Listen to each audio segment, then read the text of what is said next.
기도하겠습니다. 하나님 감사드립니다. 믿음을 주셔서 감사합니다.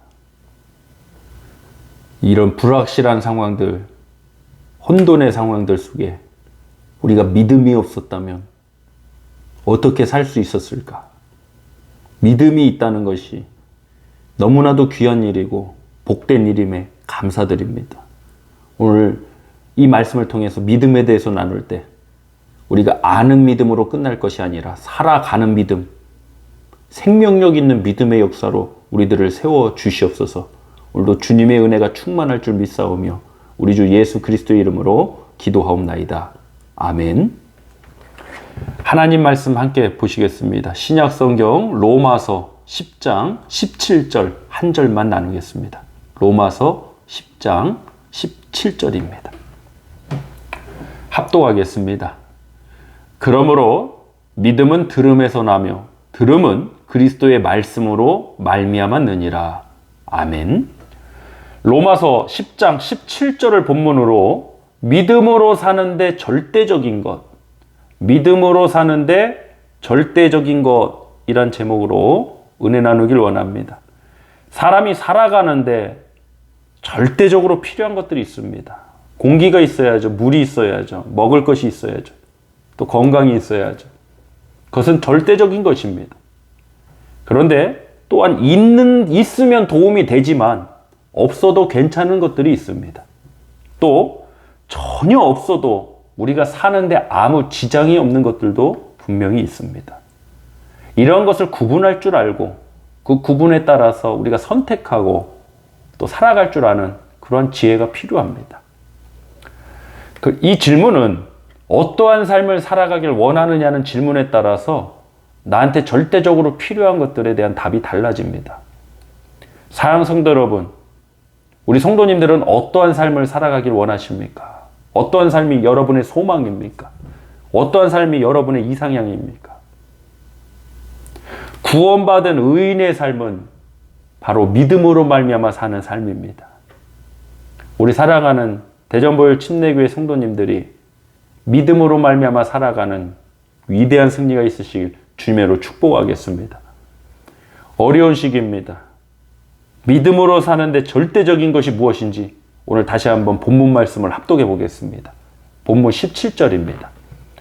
복음에는 그러므로 믿음은 들음에서 나며 들음은 그리스도의 말씀으로 말미암았느니라. 믿음이 어디에서 납니까? 들음에서 납니다. 들음은 그리스도의 말씀으로 말미암습니다. 우리가 원하는 삶이, 제가 앞서서 우리 성도님들 어떠한 삶을 살길 원하십니까? 라고 질문을 드렸었는데요. 그 질문에 우리 성도님들이 나는 하나님 백성으로 살기를 원합니다. 나는 믿음으로 살기를 원합니다. 라는 답을 가지셨다면 그 믿음으로 사는 삶에 있어서 절대적으로 필요한 것은 무엇입니까? 말씀입니다. 왜냐하면 오늘 본문 17절 말씀에 믿음은 들음에서 나며 들음은 그리스도의 말씀으로 말미암았느니라고 했습니다. 믿음으로 살기 위해서는 하나님 말씀이 절대적입니다. 절대적인 것을 절대적으로 여겨야 되는데 절대적인 것을 있으면 그만, 없어도 그만, 말씀을 들어도 그만, 안 들어도 그만, 이런 식으로 해버리면 믿음으로 말미암아 살 수가 없습니다. 정말 믿음으로 말미암아 산다는 것은 난 하나님이 계심을 인정합니다. 여러분, 신앙생활을 하지 않아도 하나님의 존재를 인정하는 넌 크리스찬들 굉장히 많이 있습니다. 그것이 단순히 믿음이 아닙니다. 믿음은 살아가는 것입니다. 내 삶을 통해 하나님께서 나를 구원하셨음이 옳으셨음을 증명하는 것입니다.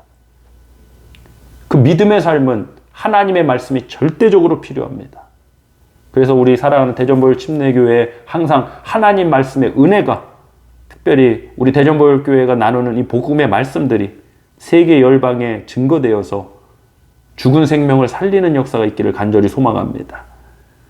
절대적인 것을 절대적으로 여기지 않으면 우선순위가 무너지고 가치관이 바뀌어버립니다. 심지어 이런 분들 계십니다. 목사님, 나는 믿음으로 살기를 원하는데 내가 믿음으로 살기 위해서는 돈이 절대적으로 필요합니다. 돈은 필요합니다. 돈은 사는데 필요한 것입니다. 그런데 믿음으로 사는데 절대적으로 필요하다는 그 말씀에는 제가 동의할 수가 없습니다. 믿음으로, 우리가 정말 믿음으로 살기 위해서 절대적으로 필요한 것, 그것은 하나님의 말씀입니다. 의인이 어떤 존재입니까? 믿음으로 사는 존재입니다. 우리 로마서 1장 17절 말씀에서 복음에는 하나님의 의가 나타나서 믿음에 이르게 하나니 기록된 바 오직 나의 의인은 믿음으로 말미암아 살리라 함과 같으니라. 아멘. 의인이 어떤 사람입니까? 믿음으로 말미암아 사는 사람입니다. 하나님의 의가 나타나서, 하나님의 의는 바로 예수 그리스도의 십자가의 죽으심과 부활 사건입니다. 하나님의 의가 나타나서 믿음에 이르게 한다 이랬습니다. 우리가 믿음으로 살기 위해서 절대적으로 필요한 것이 어떻게 돈입니까? 저는 돈이 필요 없다고 말하지 않습니다. 세상의 것들이 필요 없다고 말하지 않습니다. 필요합니다. 그런데 절대적이냐는 것입니다. 과연 그것이 우리가 정말 믿음으로 말미암아 사는데 절대적인 것이냐는 것입니다. 우리가 믿음으로 말미암아 정말 사는 그 하나님의 자녀가 되길 원하고 소망한다면 여러분, 말씀을 사모하셔야 됩니다. 하나님 말씀의 은혜를 구하셔야 됩니다. 목마른 사슴 시냇물 찾듯이 항상 하나님 말씀에 갈급한 자가 되셔야 됩니다. 저는 설교하는 사람으로서 저는 거룩한 부담감이라고 말씀드리는데, 그 거룩한 부담감, 항상 우리 성도님들께 제가 은혜 받은 말씀, 내 지식의 말씀이 아니라 정말 우리 성도님들이 들어야 할 말씀, 내가 하고 싶은 말이 아니라 하나님께서 하셔야 될 그 말씀 증거해 달라고 항상 기도하고 있습니다. 우리 성도님들께도 기도 부탁드립니다. 말씀이 살아있어야 믿음이 살고 교회가 살아납니다. 하나님께서는 신명기 말씀을 통해 이스라엘 백성들이 광야 40년 길을 걸어야 했던 이유와 목적에 대해서 말씀해 주셨습니다. 우리 한번 찾아보겠습니다. 신명기 8장 1절로 3절 말씀입니다. 신명기 8장 1절로 3절을 합독해 보겠습니다.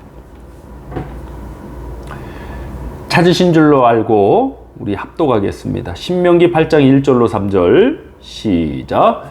내가 오늘 명하는 모든 명령을 너희는 지켜 행하라. 그리하면 너희가 살고 번성하고 여호와께서 너희의 조상들에게 맹세하신 땅에 들어가서 그것을 차지하리라. 내 하나님 여호와께서 이 40년 동안에 내게 광야길을 걷게 하신 것을 기억하라. 이는 너를 낮추시며 너를 시험하사 내 마음이 어떠한지 그 명령을 지키는지 지키지 않는지 알려 하심이라. 너를 낮추시며 너를 줄이게 하시며 또 너도 알지 못하며 내 조상들도 알지 못하던 만나를 내게 먹이신 것은 사람이 떡으로만 살 것이 아니요 여호와 입에서 나오는 모든 말씀으로 사는 줄을 내게 알게 하려 하심이니라. 아멘. 말씀으로 사는 삶 가운데 신명기 8장 1절의 말씀처럼 살고 번성하게 하시는 하나님 은혜와 축복이 있습니다. 살고 번성하는 게 목적이 아니라 그것은 하나님의 은혜와 축복으로 주어지는 열매입니다. 우리가 정말 겸손히 하나님을 의지하고 말씀을 쫓는 믿음의 삶을 살아갈 때 하나님께서는 그 삶에 번성의 축복도 주실 줄 믿습니다. 번성이 우리의 목적이 되면 안 됩니다. 어떻게 반대로 접근하시는 분들이 있습니다. 내가 믿음으로 살기 위해서는 내 삶이 번성해야 됩니다. 아니, 그럼 가난한 사람들은 믿음으로 살 수 없습니까?